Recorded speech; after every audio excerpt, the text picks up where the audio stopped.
and welcome to the Motorsport Coaching Podcast, sponsored by MotiV8 Training Management. This is a podcast where we talk to drivers and industry experts to help you maximize your performances on and off the track. Let's get started with today's show.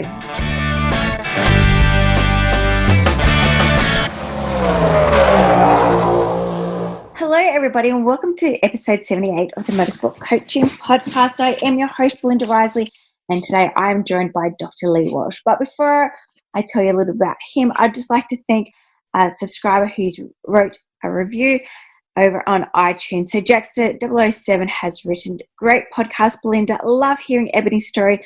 Looking forward to catching up with you soon at a track or sooner." So thanks, Jackster.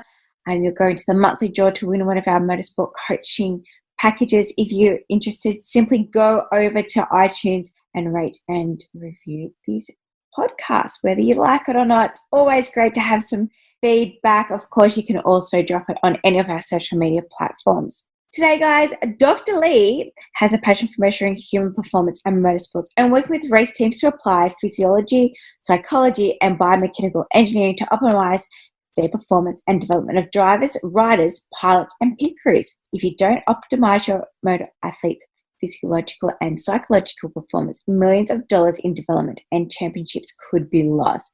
This is a very fascinating podcast hearing about performance data and what Dr. Lee can do for you and your team. So stay tuned, guys. I hope you enjoyed the show. Hey guys, Alex Gardner here, go-kart racer from Queensland. I've been with MotiV8 for about a year now, and I've definitely benefited from her and her crew. Nutrition, social media, sponsorship, and exercise is what she helps me with. She also does mental strength as well. I'm looking forward to my journey ahead with MotiV8 Training. Well, good afternoon, Lee, and welcome to the Motorsport Coaching Podcast. Thanks, Belinda. We met on LinkedIn, and I love what you do. Tell everybody what you do. So let's start at the beginning. Belinda, do you agree racing drivers, riders, pilots are athletes? Yes. Right? So of course they are. And athletic performance can be measured. And we see that in other sports. We don't see as much of it in motorsport. What I do is basically the measurement and the data side, which lets you close the loop, gives you a bit of extra feedback on your own development or your racing. And that leads to new information you can use for race preparation and development. And that could be strategy, so preparing for a race based on what you now know about yourself in this category. But it could also be tactics, which might be what do we do in this situation at this event based on what we now know about you in this sport or this category. I'm so excited to hear all about that. As you know, I'm an exercise phys and a computer data. Yes. And, just at the Formula One on those days, we were there on the Thursday and Friday racing. And definitely on the Thursday, being involved in the TCR pit, it was interesting just to see how much the guys were actually analysing their car performance. Yeah. As I was watching them analyse it, I was thinking, I'd love to find some sort of data analysis, obviously for the drivers, for the athletes, around how their body's performing, so things like their heart rate, their sweat loss and stuff like that. Tell us, first of all, how did you even get involved in motorsport? So my engineering is in exercise physiology as well, but also engineering. I do a lot of sport myself, but never motorsport. I'm not a racer. I am a motorcyclist and a track rider, which is how I sort of got into the, well, maybe this will help other riders as well. As I was learning how to ride on a track and thinking, these instructors are telling me these things, but I don't know if I'm doing it. Can I measure this? Mm-hmm.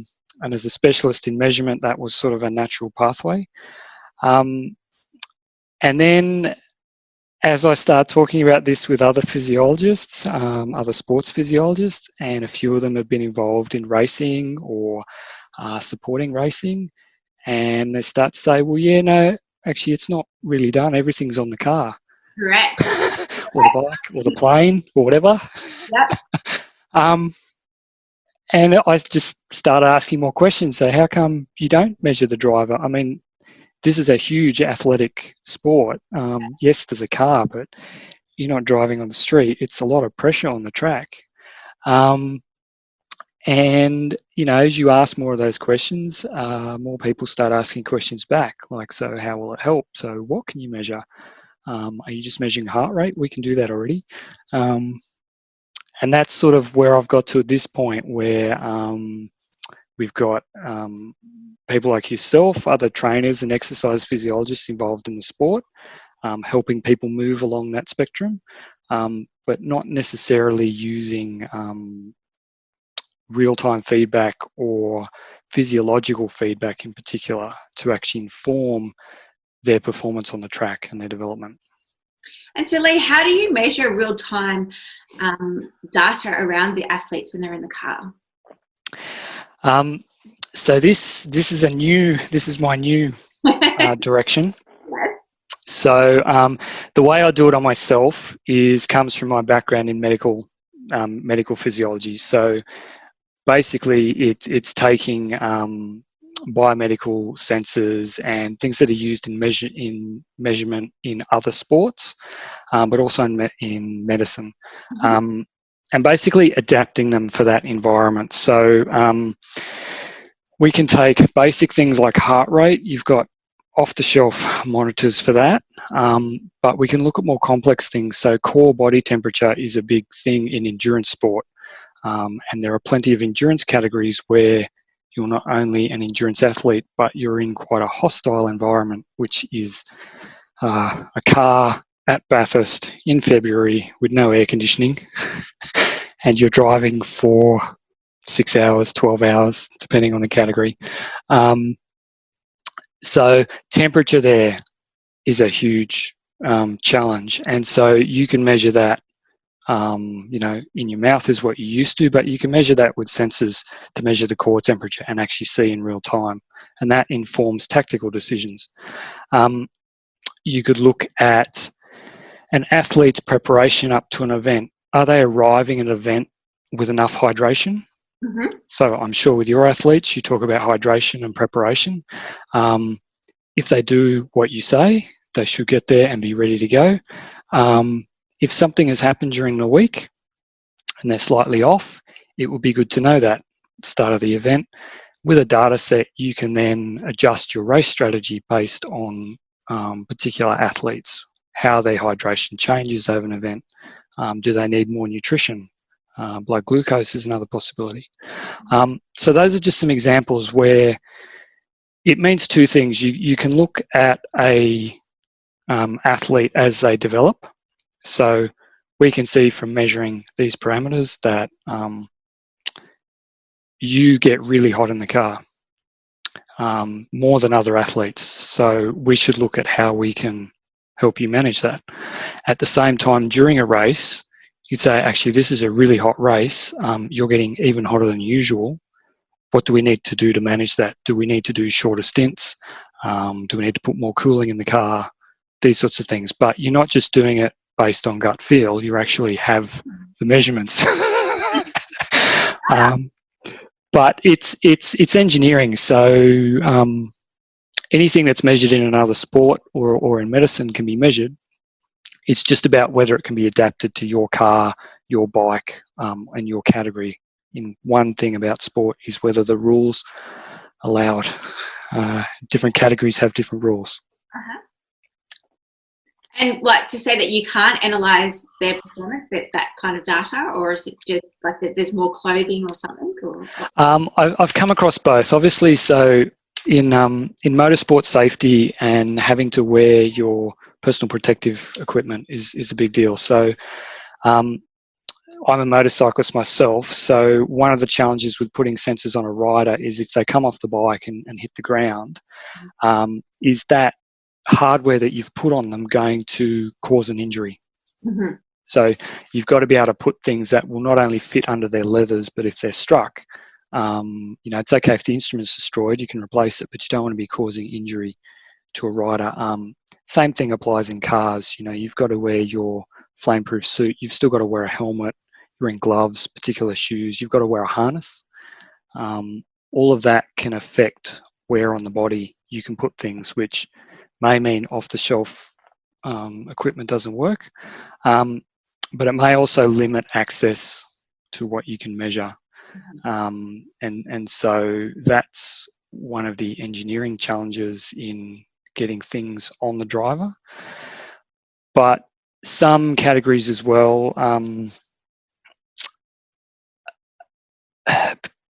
let's say they're keen to keep costs down to keep the sport accessible, right? Which everyone understands. Everyone understands, right? And that means particularly during a race, there can often be restrictions about, for example, what data you could send back to the garage to use in real time. My experience talking to people so far is that in practice, usually there's no problem, which is great for development categories because they usually have a lot of practice time. But some of the professional categories limit the data that's allowed to come out of the car. And when you talk to them about physiological data, from their perspective, it's still data coming out of the car, and they don't want one team to have an advantage over another. So if you can manage that within your category. But isn't that the point of that, you know? It is, certainly from a race tactics perspective. Absolutely. You want to have that. Yeah. I mean, like some teams might work with a sports hypnotherapist. Like there's always like something different within the team. So that's right. Loud. That's right. And look, even if you can't get it back to the garage in real time, you can still log it.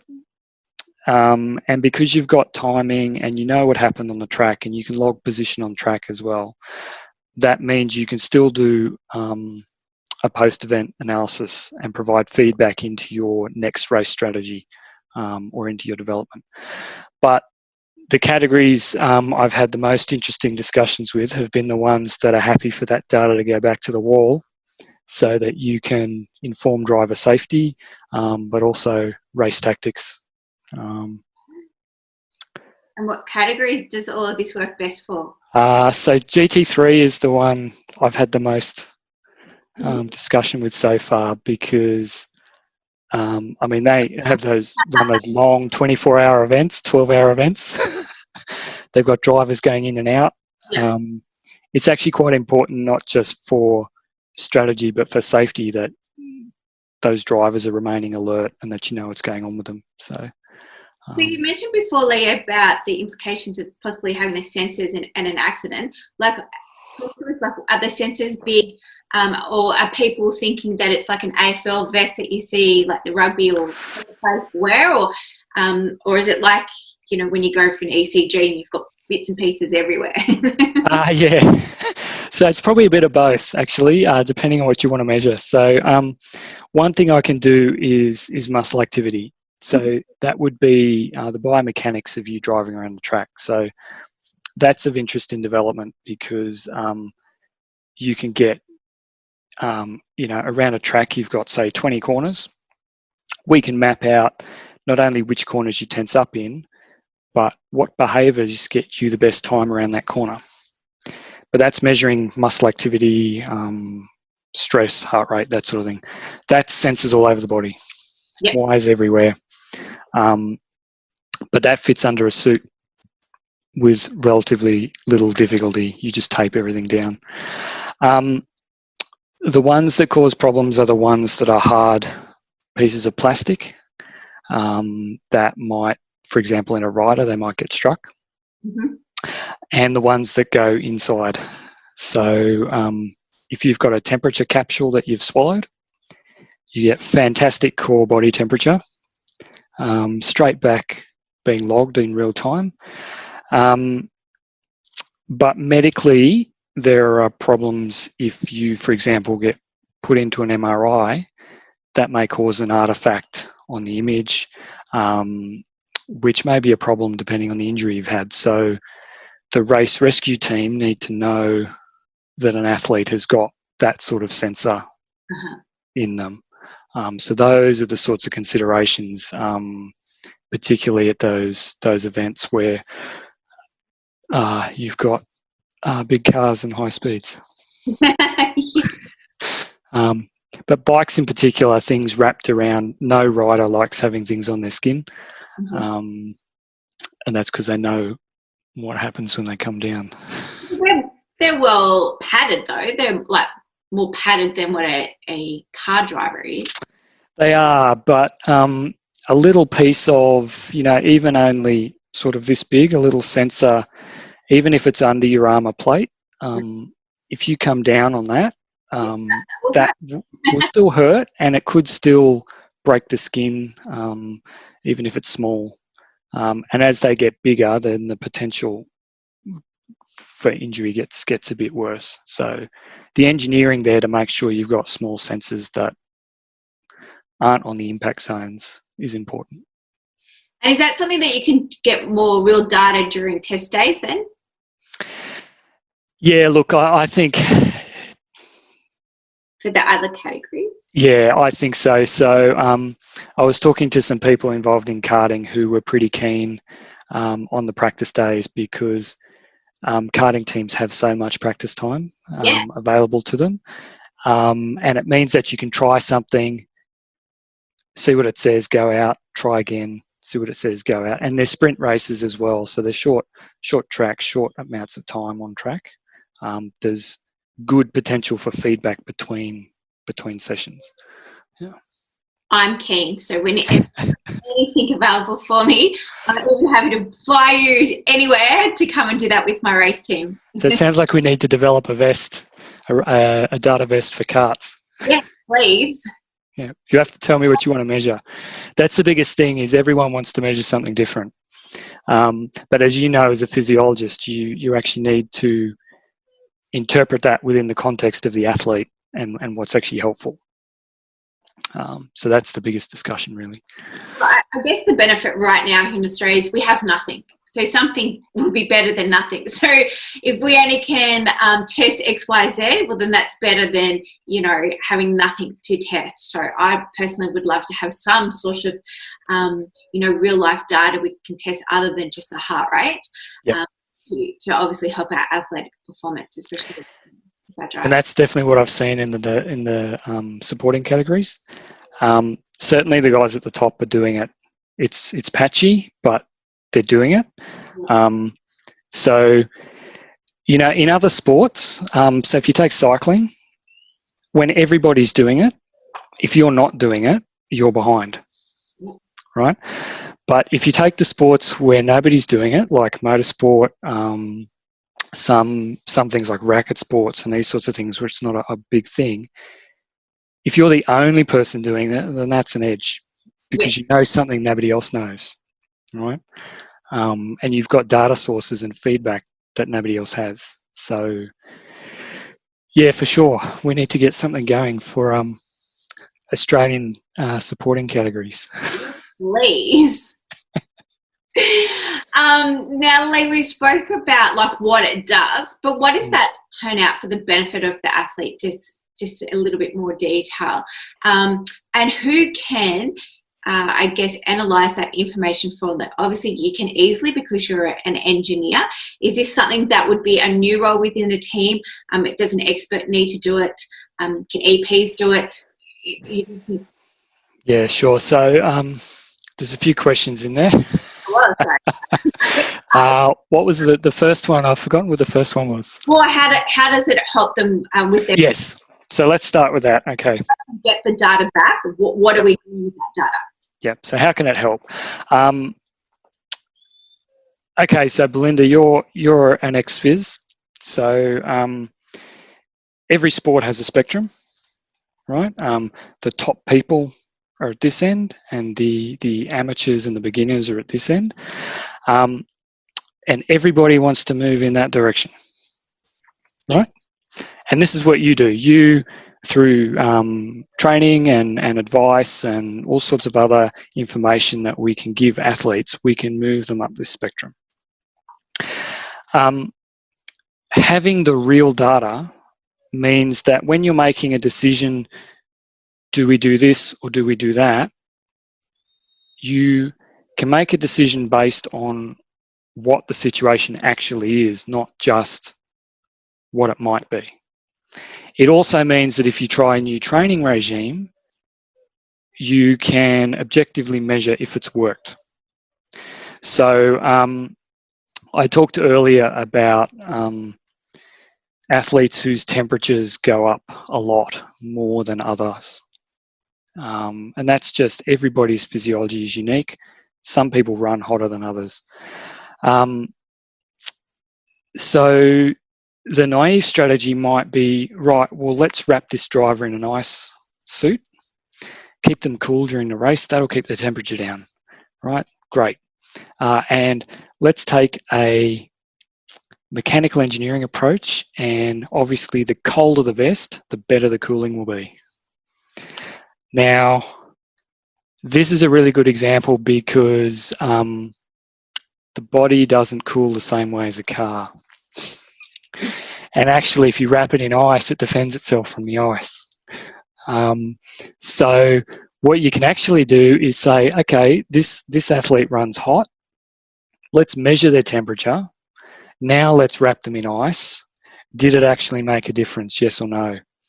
If it doesn't make any difference, you can throw it away, get rid of the weight out of the car, get rid of all the support that's needed to make that thing work because it's not helping. It might actually be making things worse. The assumption is you wrap someone in ice and they cool down, but the body doesn't always do it that way. You could be causing them discomfort or other pain, which actually affects their physiology in another way. But because you've measured that, you know it. So you can say, right, this did work, this didn't work. The other thing it lets you do, which is more of a classical sports physiology approach, is if you've got a baseline of an athlete's performance during their preferred event, let's take karting, sprint races in a kart. If you get a baseline of what their performance is, you can then find the gaps and target their training and their development in those particular gaps. As an athlete, this means you can not only see where your gaps are, but it means you can spend your limited practice time practicing those things. Motorsport isn't a cheap sport. You need track time and you need time in your vehicle. And really, as an athlete, you want to be focusing that time where it's going to make the most benefit. And I think that's where having the real data lets you make sure that you're focusing it there instead of somewhere else. Yeah? I was going to say, why do you think we don't have this information today? I mean, motorsports is I know you're laughing your head off, but why? And you're not the first exercise phys to think. No, I'm not. I'm certainly not. I've spoken to other ex-phys who have looked at it, and I don't have a long background in motorsport. So again, I'm a bit of an outsider or a bit of a new person coming in saying, "How come you guys don't do this?" Yeah.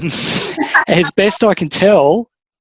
Historically, the car is the interesting bit. Yes.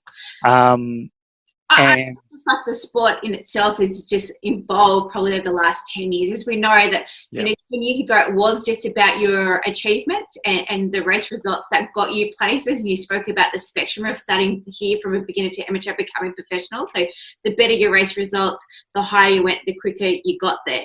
But now, everything comes into play of being more of a holistic athlete, making sure that you can speak well, you've got great social media, you've got sponsorships that you can bring to the team. And this is obviously the other piece of that pie. And I think it's still evolving. I even from a marketing perspective, still think that we're in the old school, not everyone on social media because, the demographic of motorsport competitors or their parents are generally self-employed, they work 6 days a week, so they're not predominantly on Facebook or anywhere, and if they are, they're not wanting to really think about racing because they're doing that every other weekend. So, and they're certainly not going to Google to type in motorsport fitness or anything.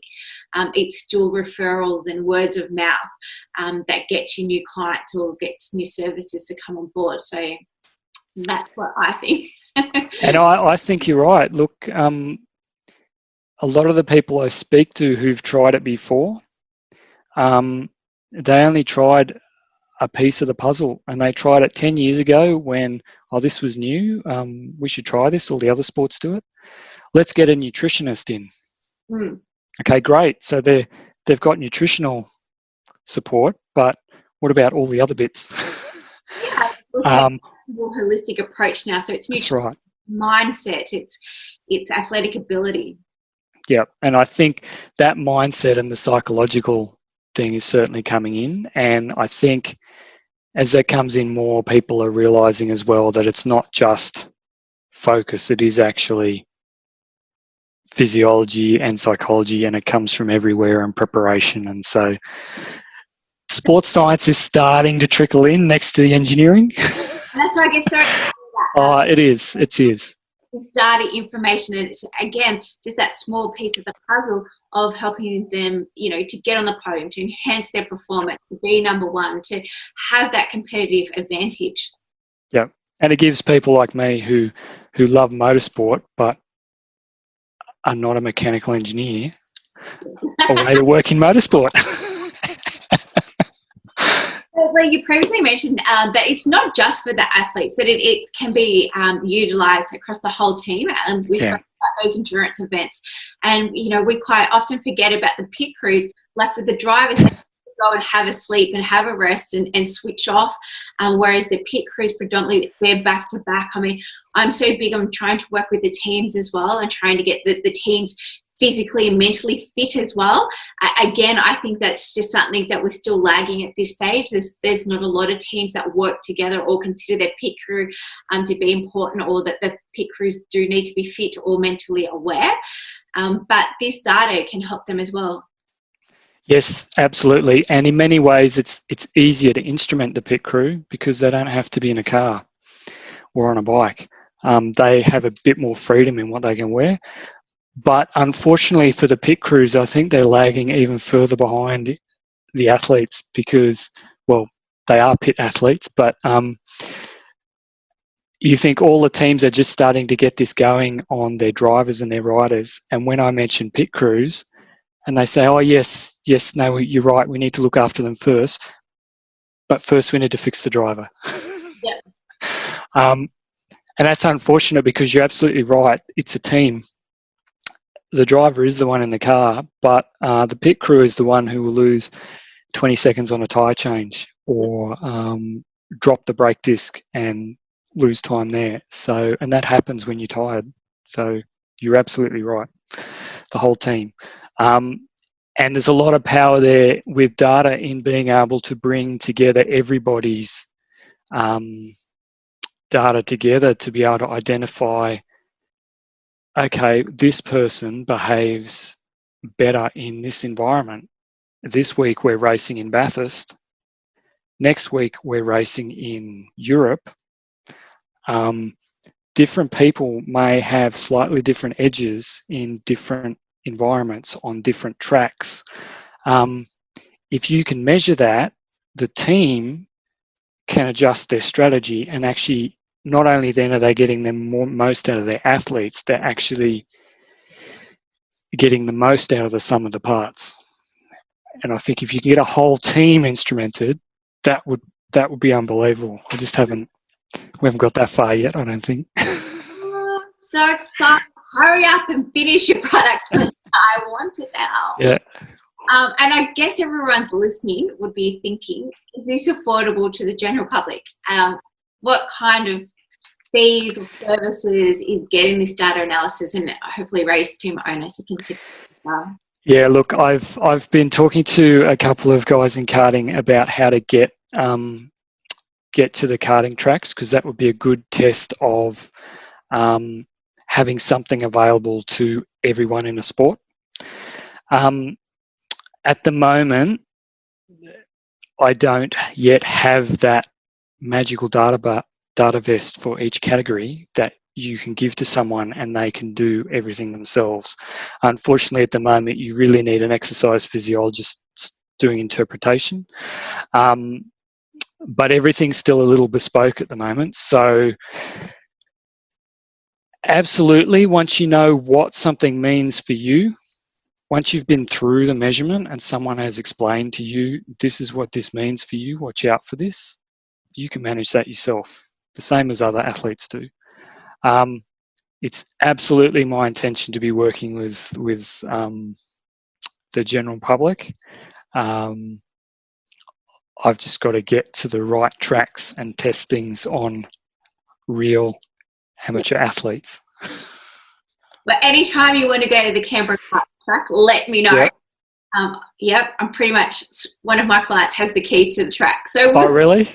We can make it happen. All right. Okay, we'll make that happen then. I guess from an athletic perspective, regardless of what category you race, at what point in someone's career should they really start to analyse this data? Is this something, I know karting, obviously, it would be that competitive edge, probably more so for those top-line teams and those drivers that are wanting to go over to Europe.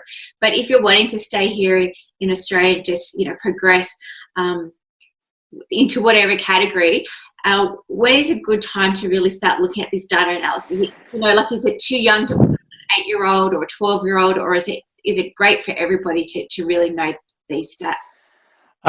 Look, I would say it's great for everyone. We see that in other sports where everyone does it because it's affordable. I would say it's going to have most impact if you're trying to move up a category. And you really need to find that extra edge. It's a lot of fun if you're really into data and computers and all of that. So it's just another thing to make your sport a bit more fun. Yeah. So I would say, look, it's applicable to anyone.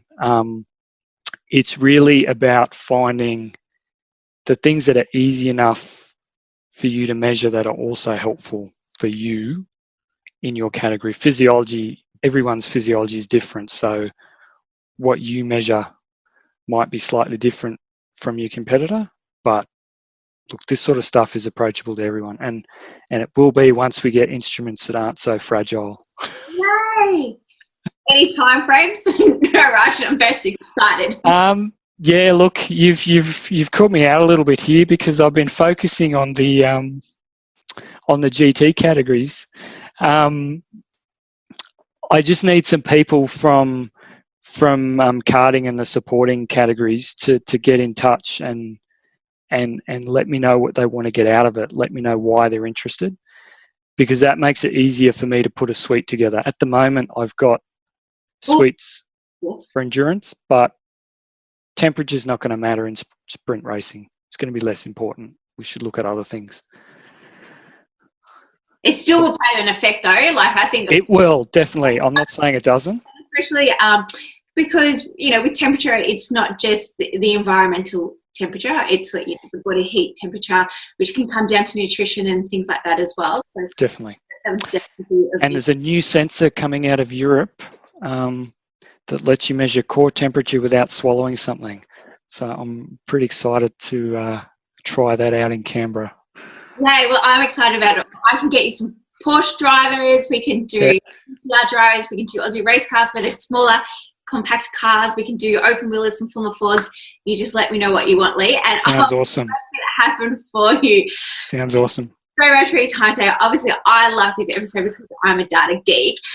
If people are interested or wanting to follow your journey around about data for the human, how can they follow you or get in contact with you? Look, the easiest way these days is to track me down on LinkedIn. I'm pretty responsive on there. Other avenues come and go depending on whether I'm traveling or not. So LinkedIn. Beautiful.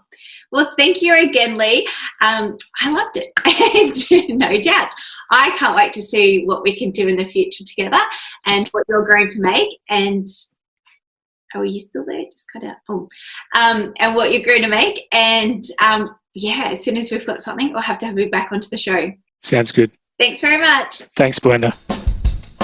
Well, thanks everyone for listening to this week's show. I really hope you enjoyed that one as much as I did. Now, remember, all the show notes with the links and the specials mentioned in today's show are available over at motivatetraining.com.au. If you haven't already, I'd really appreciate it if you could head to iTunes or Stitcher, type in Motorsport Coaching, subscribe, and leave us a review. Each week, I'll read them out and you'll go into a monthly draw to win a fantastic prize. If you have any questions or comments, please email us at motivatetraining.com.au or head over to our Facebook page at Motivate Until next time, take care.